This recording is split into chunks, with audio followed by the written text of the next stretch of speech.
Welcome to episode 75 of the How to Japanese podcast. I'm Daniel Morales from howtojapanese.com, and it's April 2026. Otsukaresama deshita. We made it.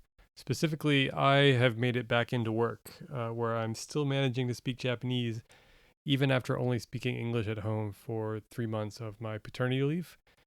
We are going to try the one parent, one language approach to bilingual child raising, and we'll see how that goes.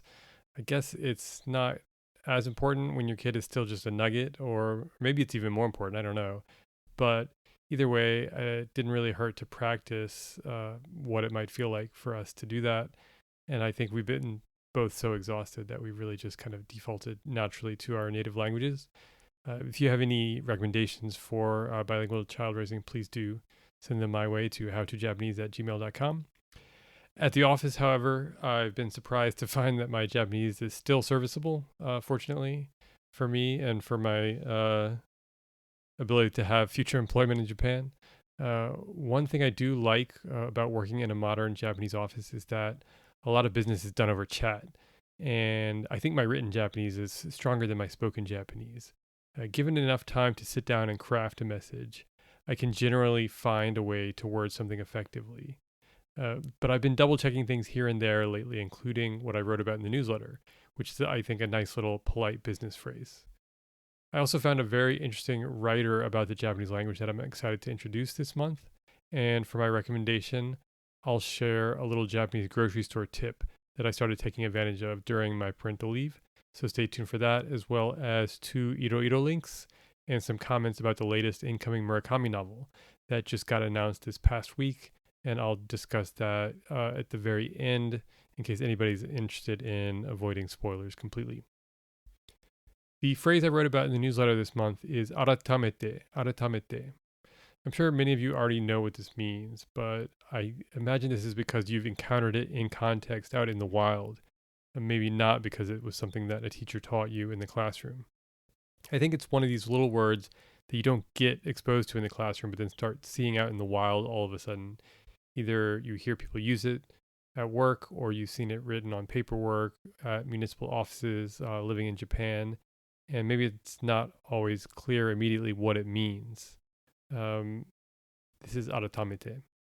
The other word that aratamete has reminded me of that comes to mind immediately with a kind of maybe a similar effect is oyobi. In each of these cases, they have a more casual equivalent that students see more often or frequently and learn from an earlier point in their studies before learning this more katai alternatives. Katai being the word for kind of like tight or formal. The other word that often gets used to express tight or formal language is aratamatta. So katai or aratamatta. I just remember my Japanese college teachers always saying katai hyogen. That's a nice way to say a kind of stiff phrase. Aratamatta is another way to say formal, polite language. Oyobi, it just means and. It adds or enumerates a noun to a list and functions essentially just as to or ya do when you use those two things to connect two nouns. The grammatical term for this phenomenon is heiretsu, and you might see something like heiretsu kanke. I found a nice little article on Weblio that goes into specifics about the background of oyobi. Definitely give that a look on the blog howtojapanese.com, where I wrote about oyobi as a little bit of a bonus.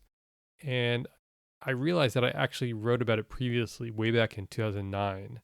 And I called it at the time top secret Japanese because it never really explicitly gets taught, because I don't think students have a way to use it. It has a really limited use case.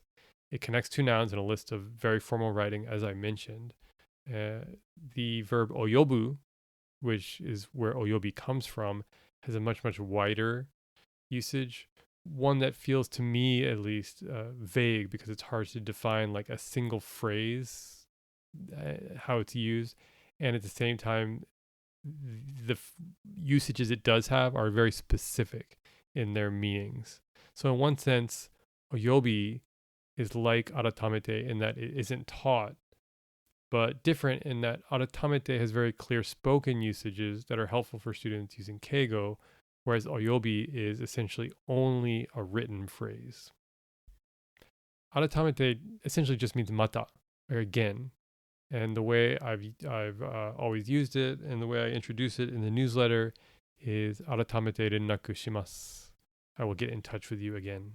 Aratamete rennaku shimasu, or I will get in touch with you once more. Generally, it's best to provide some sort of condition. I'll get in touch with you when X condition is fulfilled. When I complete a task, when I hear back from somebody, when a project gets an official launch, or at a specific time, like tomorrow at 9 a.m. or by the end of business, something like that. In doing research for the newsletter, I realized I was committing a kind of slight faux pas. I found at the time of searching, a Google search for aratamete rennaku in quotes gets 111,000 hits on Google. Whereas if you do aratamete go rennaku in quotes, you get 3.24 million hits. So it's much more frequently used with the polite go prefix in front of it, go rennaku. So I was neglecting the go, as I mentioned in the newsletter. I think in my defense, I mostly use this internally, which makes it kind of less of an unforgivable sin than it might using it with an external partner, someone who's not within your own kind of company. But I really should be saying something like either aratamete rennaku itashimasu or aratamete go rennaku shimasu. Either one of those would be more polite, and you might even just combine them both and say aratamete go rennaku itashimasu. I was reminded of this because of an article I found while looking into aratamete. And check out the newsletter for a full breakdown of the definition. The article I found is the author that I mentioned in the beginning. Her name is Ono Moiko, and she's branded herself as a kind of corporate mental therapist, helping workers improve in their jobs or feel better in their jobs through using better language. She has a series of books titled Ikai Zukan, which literally means something like rewording reference guide. And her more recent book is Itsumo kanji no ii hito wa konna fuu ni hanashiteiru, which I would translate as something like nice people always talk like this. I found her article on the website Baila. Check out the links I include in the newsletter for examples. There's a lot of them, and one of the ones has like her 10 of her articles in one, and I would recommend reading all of them. They're all very excellent, especially if you're looking for more workplace Japanese. One of the rewording she offers is for aratamete. She suggests that instead of using something vague like aratamete go rennaku shimasu or aratamete rennaku itashimasu, you should get rid of the aratamete completely and be more specific. The example she offers is ashita 10時までに連絡いたします。ashita 10時までに連絡いたします。I will contact you tomorrow by 10 a.m. I think this is clearly a better phrase, but I do think you can use aratamete in a conditional sense with some specific trigger that would cause the subsequent action. The example that I use in the newsletter is 翻訳依頼が確定になりましたら改めて連絡します。翻訳依頼が確定になりましたら改めて連絡します。I will get in touch with you when the translation request is official. So I think that usages like this are within the realm of good, precise Japanese that Ono-san would promote. And aratamete is such a clear signal in business Japanese. I think that there is sometimes a good excuse for using it because it sends such a clear signal. When you hear it, people know exactly what it means. It means that you're going to get in touch again. I do wonder if it's vague enough to be used in an almost condescending way at times. Yeah, sure, I'll get back to you at some point. I think maybe that's what Ono-san is getting to, but I'm not 100% sure about that. I do think for the most part, it is a kind of like nice business way to say that you'll do an action again in the future. You can use it with more than just rennaku. You could say, sodan, verbs like that, where anything that an action that you would do again, you could use aratamete. And her more recent book that I mentioned above, The Nice People Always Talk Like This, which was in Japanese, let me find it. Itsumo kanji no ii hito wa konna fu ni hanashiteru. I picked up a copy of that, a digital copy, and it's really interesting. I've only just started it, but she's writing about, at the beginning, she's writing about how you shouldn't use the word futsu or demo. And her reasoning behind this, I think, is persuasive. In both cases, she says that using these words, especially at the beginning of a response to someone like a coworker, it serves as hite being the word for negative or negate. And so by using them, you're effectively negating whatever they just said. In the case of futsu, you're imposing your own kind of subjective beliefs about what is futsu, what is normal on them, rather than kind of more positively acknowledging what they just said. And the same is true with demo. You've immediately gone to but after somebody's said something. It's very much the kind of lesson that you learn if you've ever played the game Yes and at a kind of intercompany morale boosting event.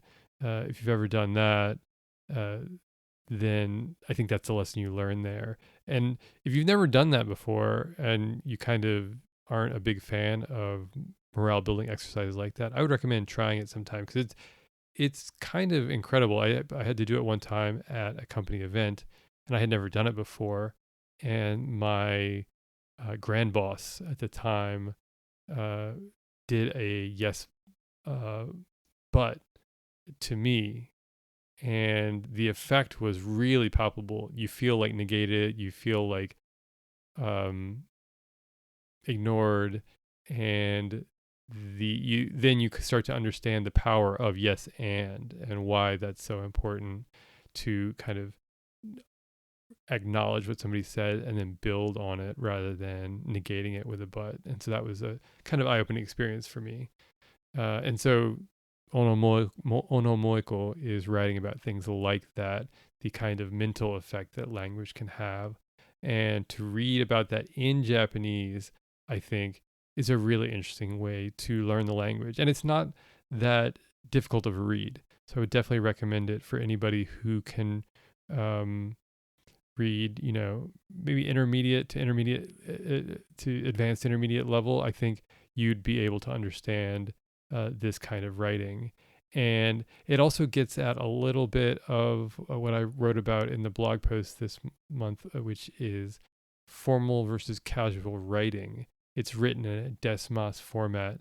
And I think that's super interesting because desmas, I think, is obviously polite when you're speaking it. It's the polite form to use when you're speaking it. But when you're writing, it comes across more casually.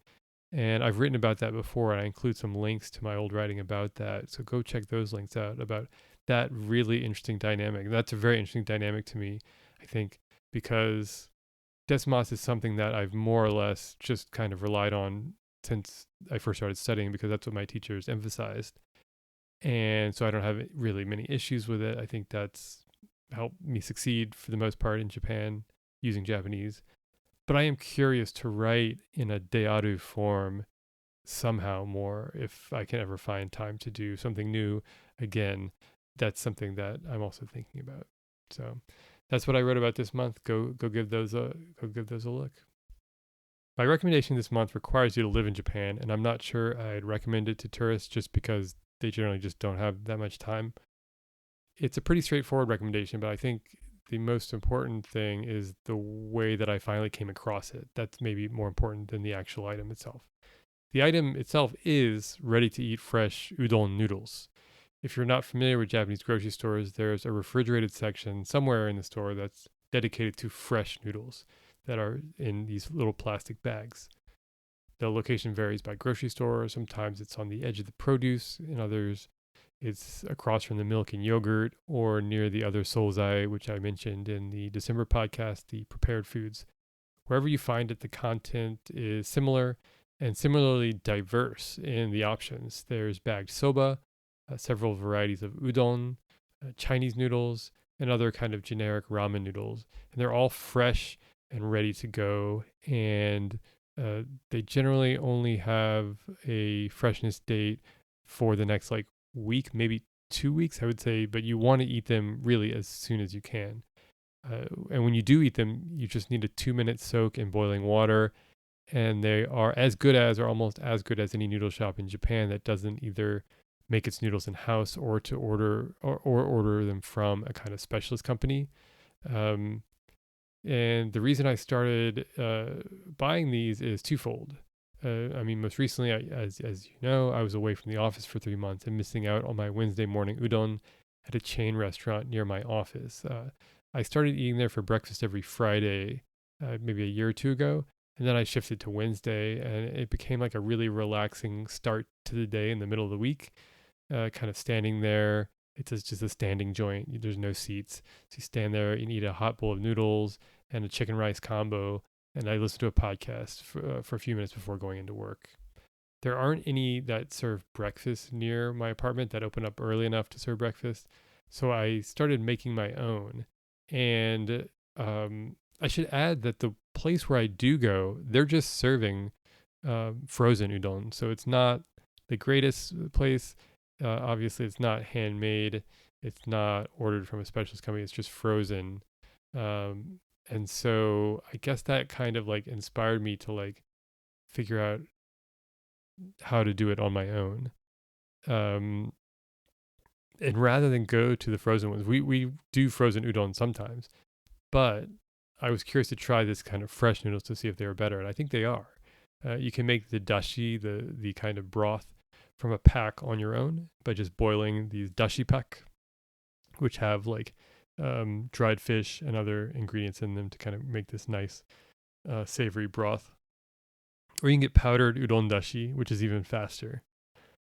Just boil your noodles, throw in an udon age, flavored slice of fried tofu, and then that's the topping that goes you see in kitsune udon, and you've got yourself a nice little breakfast, especially when it's cold in the winter. The first summer after I started getting udon in the morning, I skipped it because it was so hot. Uh, but now I'm just a year-round udon breakfast guy. I do it every week. And so morning udon was the most recent reason that I've kind of explored the noodle section, and not only just the noodle section, but explored the Japanese grocery store when I first got to Osaka. I started cooking here more and found some chefs online who are using noodles, specifically ramen noodles, in easy to make recipes. Another good example of this recipes that you can use using these fresh noodles is a kind of like Asian style peanut noodle. And the sauce on these is super easy. I just combine like a spoonful of peanut butter, tahini or sesame paste, whichever you can find. In Japanese, it's nerigoma. A bit of sugar, soy sauce, sesame oil, and some kind of vinegar, either rice wine vinegar or black vinegar, and then grated garlic and ginger. And you probably don't need all of those things. Like if you have like 4 or 5 of them, that's probably enough. You can leave one out here or there, depending on what you happen to have in stock. Just mix those all up. You don't need that much peanut butter and sesame paste, to be honest, just a little bit. Mix them up, stir in a little bit of starchy noodle water, and that kind of like helps amalgamate it from a paste into a sauce. And then add drained noodles and then mix that all up and then top it with green onions. And the green onions, you can either buy them fresh in Japan, they have them all cut and prepped and ready to go, or you can buy frozen ones, which that's nice. They're not maybe quite as good as the super fresh ones, but the frozen ones will last you a lot longer. And if you need to add protein to a meal like that, you can go with salad chicken, which is kind of, I think, a very funny phrase, almost like jumbo shrimp, salad chicken. What are those called? Oxymorons. It's a bit of an oxymoron, salad chicken. And you can throw that on top, and you've got like a really quick, nice little meal. I will say that not all salad chicken is created equal. Some is going to be basically salad sausage chicken, where it's this kind of like, I don't know the provenance of this meat, but it's essentially ground up and made into some kind of like sausage like material. then reshaped into some kind of unholy chicken breast. But there is actual real chicken breast salad chicken as well. Also, this might be really good with some kind of canned fish, whatever your preference is, like either a miso zuke or teriyaki style canned fish, something like that. Those are always a nice little quick protein. And then for the Iro this month, I've got two interesting articles. I found a really interesting take on Prime Minister Takaichi's visit to the US last month, and I read it syndicated on Yahoo Japan, but it looks like it was originally published on, I don't know how to pronounce this, AERA Digital. It seems like an Asahi related publication. Um, and it's like about 3 pages long. You have to kind of click through. And it was a super interesting read. The author seems to recognize that Takaichi was kind of like at least somewhat successful in ingratiating herself with Trump, but his main question is kind of like at what cost and for what purpose, and was that ingratiating herself, was did that kind of solve anything or earn anything for Japan? Very interesting article. I share both links in the newsletter because the Yahoo comments are sometimes interesting. The Asahi version doesn't have comments, but the Yahoo one, you can see what people are saying about it. And speaking of other syndicated articles, these are all articles that I've kind of discovered via the Microsoft Edge browser, which I wrote about in a newsletter back in April 2024. I am kind of like obsessed with these Japanese blog posts. I call them blog posts, but they're really like published in magazine articles, but they feel more like a blog post from the 2010s, because what they are is the ones that I'm obsessed with, at least, are looking at the latest fast food items. And this isn't something I rarely go eat fast food, but I love the level of detail that they're looking at these fast food items on. And the one that I share the link for is for the McDonald's Pom Pom Pudding Creamy Pudding Frap at McDonald's. I think Pom Pom Pudding is a Sanrio character, if I'm not mistaken. And there's a collaboration at McDonald's for this pudding frap. And I was disappointed that it wasn't at the one near me, unfortunately. Maybe that's for the best, actually. Maybe I should be avoiding McDonald's. But the blog post has 29 photos of a single frap. That's the level of detail that these articles are going into, and I love that dedication. So if you ever see any good ones, please send them my way, either on Blue Sky or via email, and I would love to share them in the newsletter, because I do think they are a new Japanese art form that we should all recognize and enjoy. And last but not least, as promised, I will mention a little bit about the latest Murakami novel that just got announced. It got announced, I believe, on the 23rd, which was last Friday, April 23rd. I got an email from Shinchosha, which seems to be Murakami's kind of publisher of choice at the moment. They are the ones that published his first novel when he won the award, and he's worked with basically all the different publishers here and there, kind of rotating between them at different times. But I think more and more in the last maybe 10 years, he's been working with them on his official website, which is, seen a lot of different approaches.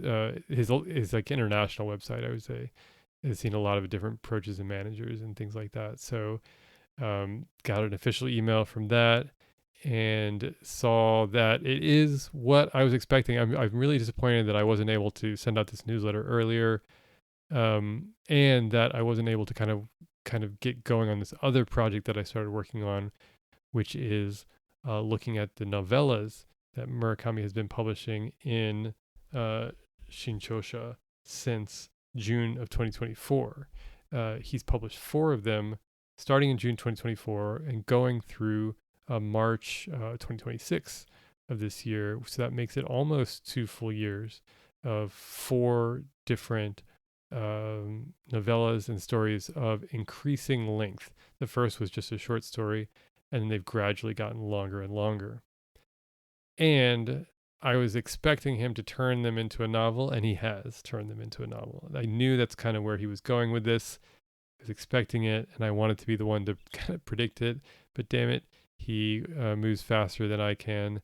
I'm still reading this last novella, and he's already announced that it will be a novel, and he's titled it Kaho. The name of a woman in the stories is Kaho, and it seems to have the English subtitle "The Tale of Kaho," from what I can tell. So that's it.